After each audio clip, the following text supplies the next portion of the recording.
gagawa tayo ng shawarma rice. Yung parang sa Turks. Tapos nakakita ko sa TikTok ng recipe. Kasi sobrang nagkikrave ako ng masarap na ulam. Kasi if I eat out, I usually spend like 20 to 25 bucks. Like parang 20 is cheap na. So masyado siyang mahal. So hindi siya naglagay ng measurement. I-eyeball ko na lang ulit. Kung gusto ko yan. Kalimutan kong i-vlog kung paano ko ginawa yung Java rice, guys. Pero ang sarap niya. Malapit na siya matapos. And nandiyan na. So ipe-prepare ko na lang siya sa plate. Tapos minix ko yung sriracha sa garlic aioli para maging spicy siya. Kasi gusto ko spicy yung topping. Yum! Ayun na siya, guys. Ayun na ang ating final product. So nalagay ko na. And then kakain tayo ng kimchi. Kailangan na may kimchi. Kasi hindi ako makakain ng walang kimchi. Alam niyo, ganda na hair ko kagabi. Today parang hindi. Paubos na yung favorite kong color corrector. So si Mami nasa PH siya na. So, I think magpapabili ako ng nito. Hindi ko lang bakit ang tamad ko mag-vlog. Ang dali-dali lang naman. Ang mahirap na bit is yung pag-edit actually. Pero, personally, mas nahihirapan ako mag-edit kapag hindi ako nagsasalita. Kasi, syempre, mas madami akong elements na need ilagay para magkaroon ng story yung vlog. Yung makeup routine ko, di siya masyadong nagbabago. Like, hindi ako masyadong nag-iiba-iba ng look. Kylie lip liner tayo. In the shade Smitten. Ang dali niyang gamitin. Tapos yung loob, lalagyan lang tayo ng lighter shade.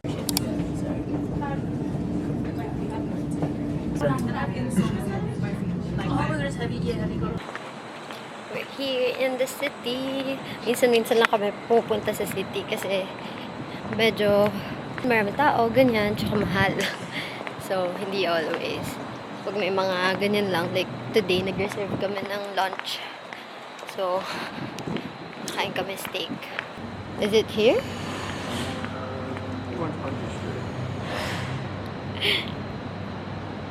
Okay. Tama daw. Medyo duda kasi ako sa pag-navigate niya. Yeah. Kasi, usually ako nagna-navigate. Could have been both ways.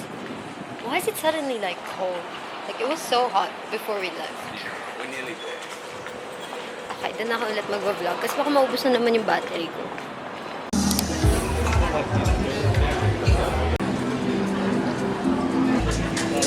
I'll try it without the sauce first.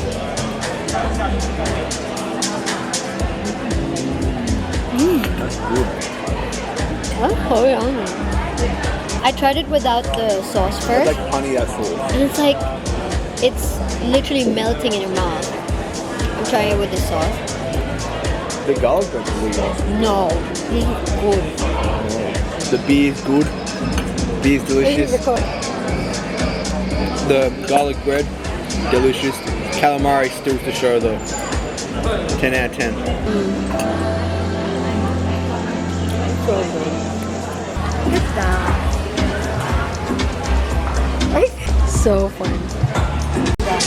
Let me just try the steak first. Moment of truth.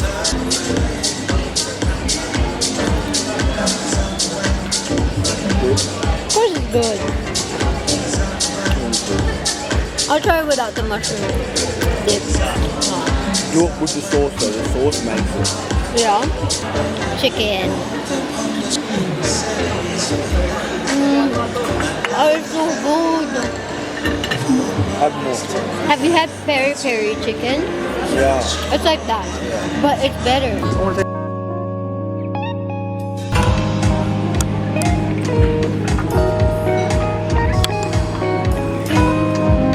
Cheers. Just tiny man.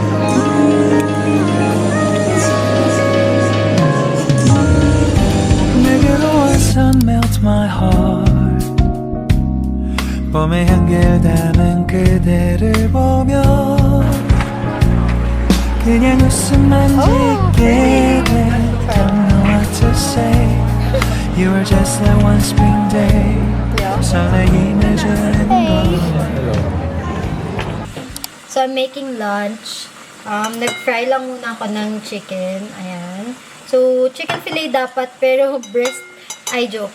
Thai fillet lang yung meron ako sa fridge. So, yun na yung kinuk ko. So, pinafry ko lang yung iba. And I'm making, can you guess? Chicken ala king. Hindi ko alam kung kukuha ko talaga yung lasa, pero medyo complicated siya. Ginagawa ko naka-deep fry talaga siya. Huwag niyo akong pagtawanan, please. I'm still learning. This is my first time ever just living by myself, cooking for myself.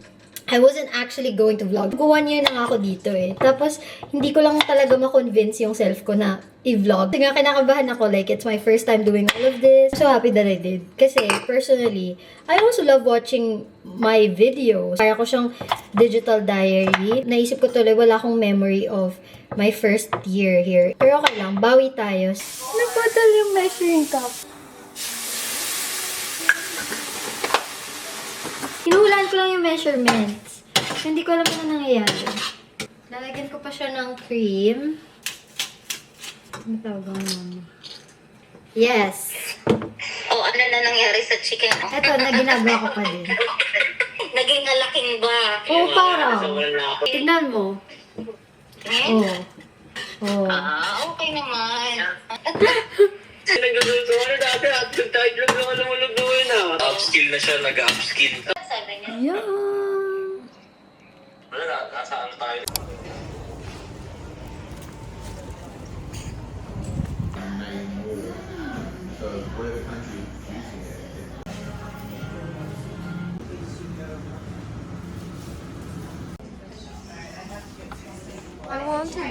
I wanted this one though. That's so cute. It's like a Christmas tree. Either that or Grinch.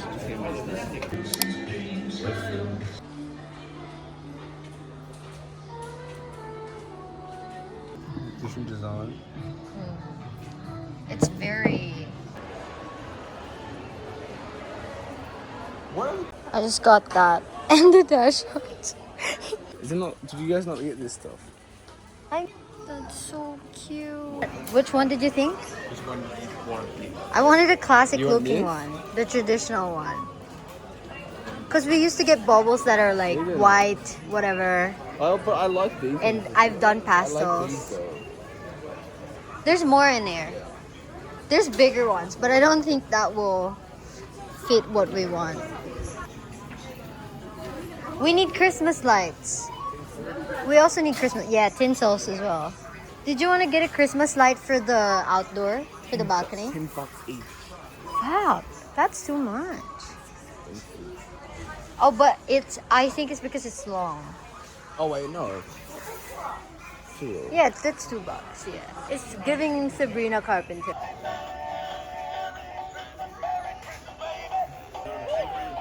Oh my God, that's so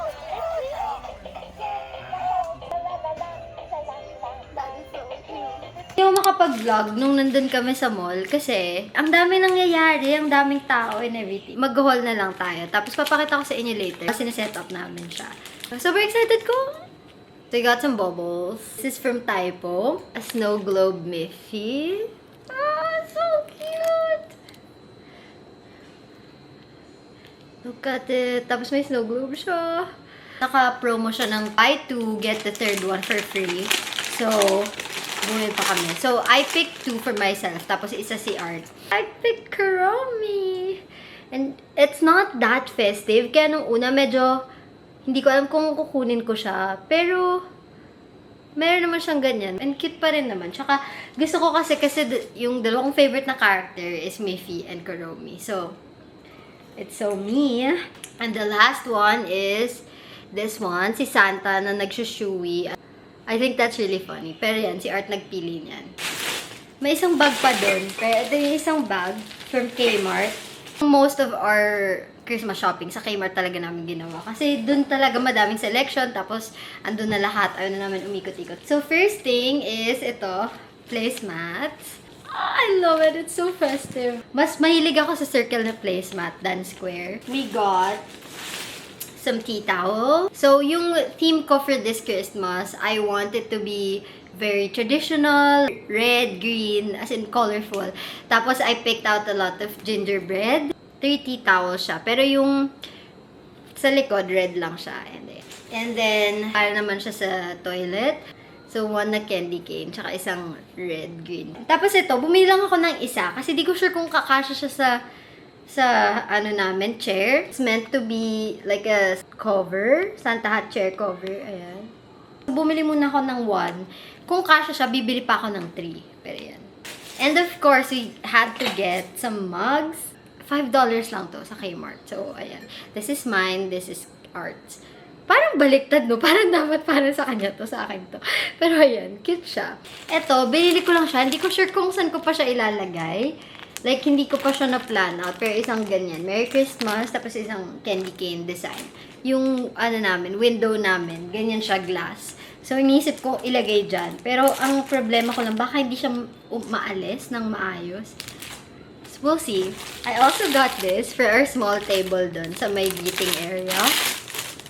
So, it's that. And then it says, ay, hindi, baliktad. Ayan, nice and naughty. Ay, parang baliktad. Ayan pala yan. Naughty and nice. Ang cute! Ano siya? Soap dispenser naman siya. Pero, iniisip ko pa if dito siya sa kitchen ilalagay or sa toilet. Parang $5 lang din to. So, sulit. Iuhuli natin yung mga Christmas tree ornaments. Pakita ko muna yung mga iba. Nakikita niyo ba yan? Ang dami pa. Wait. So, this was the first one I grabbed. Nung pagkakita ko pa lang sa kanya, okay, you're coming home with me. It's a Dachshund. Naka-robe pa siya, tapos meron pa siya Santa Hat. Tapos, yung Batmat. Ayan, ho, ho, ho. And then, I got a canister that looks like this. On theme siya sa gingerbread house. Lalagyan ko siya ng hot chocolate. Para cute sila together nung kapag katabi sila ng mugs. So, ito yung last one. So, para naman siya sa table. Like sa dining table. Ayan, meron lang siyang ganyan pattern. And 50% polyester, 50% cotton. Actually, di ko napansin. Kala ko linen siya. But oh well. Para mag-match lang siya here. Kasi, ayan. Kasi glass yung table ko. So, parang hindi lang bagay if ito lang yung meron. So, parang medyo may theme naman siya. I wanna get started with it. So, for the tree, hindi rin ako nag-hold back sa colors. Talagang color for color din ako. So, I got red bubbles. And then, I got like medium-sized ones para ikalat siya. Pero ito, like green, red, may matte, may shiny, na gold, ganyan. And then, we just got some lights for the tree and for that, yung railing out sa balcony. So, solar-powered siya. Pero I think, pwede naman siguro tulagyan ng battery if sa indoor siya. Kasi ito outdoor, okay lang. Pero ito for the tree. So, baka di siya ma-activate. So, for the tinsel, since iikot ko rin siya sa tree and also sa railings, we picked out red, like, iridescent-ish white. Tapos, gold. Kasi gusto ni Art ng gold. So, red, white, and gold. Tapos, yung topper ng tree namin, I just chose like a red one. Actually, hindi ako sobrang sold dito. Pero yung meron lang kasi sila, yung mga sobrang bonggang stars, tapos merong angel, merong wood, merong ganito, pero silver at saka gold. Walang green. Pero green naman yung tree. So, I think perfect naman to. And lastly, I got this paint your own ornament. There. So, paint your own siya. Ganyan. Ayan, merong Santa, meron gingerbread man, merong present, wala lang, like gift. And reindeer. So, we're gonna paint that. And isasabit natin siya sa tree. And I wanna be more than anything, just a little less tragic. So let's go